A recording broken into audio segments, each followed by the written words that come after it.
అనగనగనగా అందమైన గోకులం.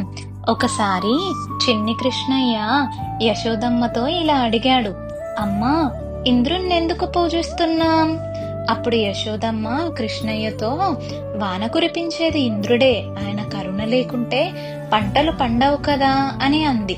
అప్పుడు కన్నయ్య నవ్వుతూ, అమ్మా, వర్షం కురిపించేది ఇంద్రుడు కాదు, మన గోవర్ధన పర్వతం.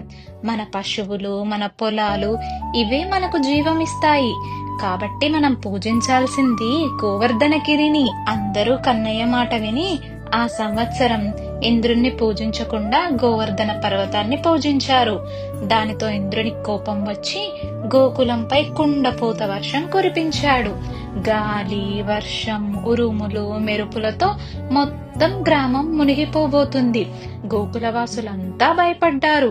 అప్పుడే కృష్ణయ్య తన ఎడమ చేతి చిటికిన వేలు పైన గోవర్ధన పర్వతాన్ని ఎత్తాడు.